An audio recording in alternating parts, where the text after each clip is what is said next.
Good evening, CMST 430. My name is Brendon Favre. You can call me Brendon. A few interesting things about myself is I enjoy camping and fishing, and I try to make it over to Westport, Washington as often as possible so I can partake in both these activities. I've gone on some pretty cool fishing trips, one up to Alaska where I did some halibut and salmon fishing, and another cool one over in Westport where I did a tuna charter, and I've also done some salmon fishing when I go over that way. It's been pretty fun. I haven't really had a chance to explore any of the local lakes around here yet. That was going to be my goal this summer, but with how things are going, I don't know if that's going to be a possibility. I have two small children, 1 and 3, and they take up the majority of the free time that I do have, and I like to spend time with them and my wife as much as possible. I've been enrolled at Spokane Falls Community College for the past 2 years, and this is actually the last required class of my degree plan to complete my degree, so hopefully I'll be graduating in June of this year. I started out in the BAS cybersecurity program, and I decided to switch over to the business management program. I spent 10 years in the military, and while I've been going to school, I've been trying to figure out what my next step is going to be. Still kind of mulling over a couple of options and kind of figuring out what I want to do. I've also been flipping houses for the past few years, and I'm currently on my third house flip, which has been an absolute nightmare.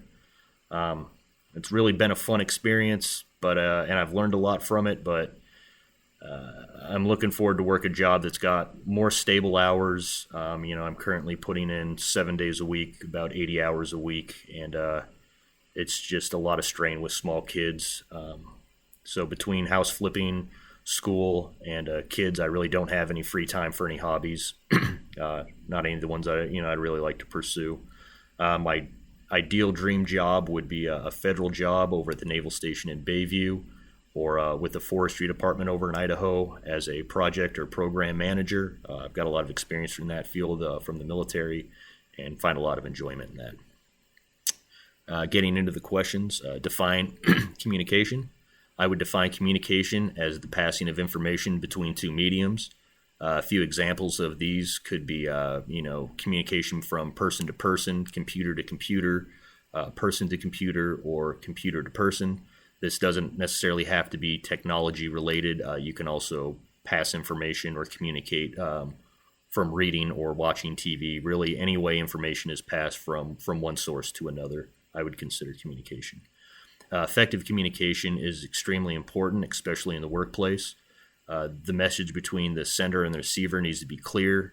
To be effective, the sender needs to ensure that the information was not just sent, but it was received and understood. Just because you send something doesn't mean it was completely understood. Communication can come in the form of verbal cues such as speaking, and nonverbal cues such as body language and reading.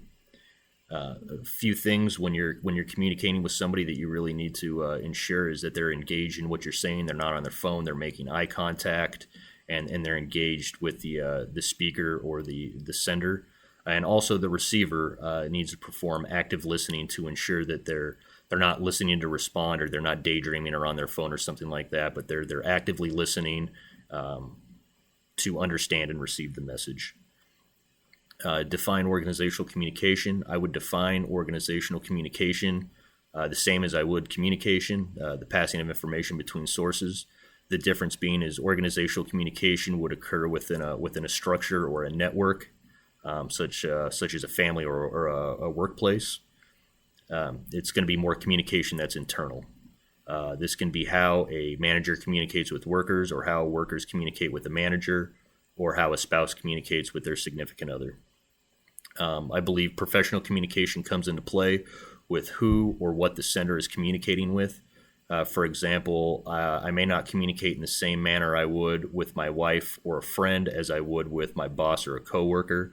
When I deal with subcontractors, I need to ensure that I am very clear with what I'm communicating to avoid mistakes, delays, and eliminate as much gray area as possible so they know exactly what my expectations are.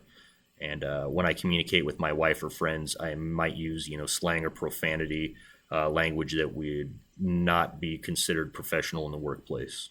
That will do it for my discussion this week. Thank you for listening. Have a good night.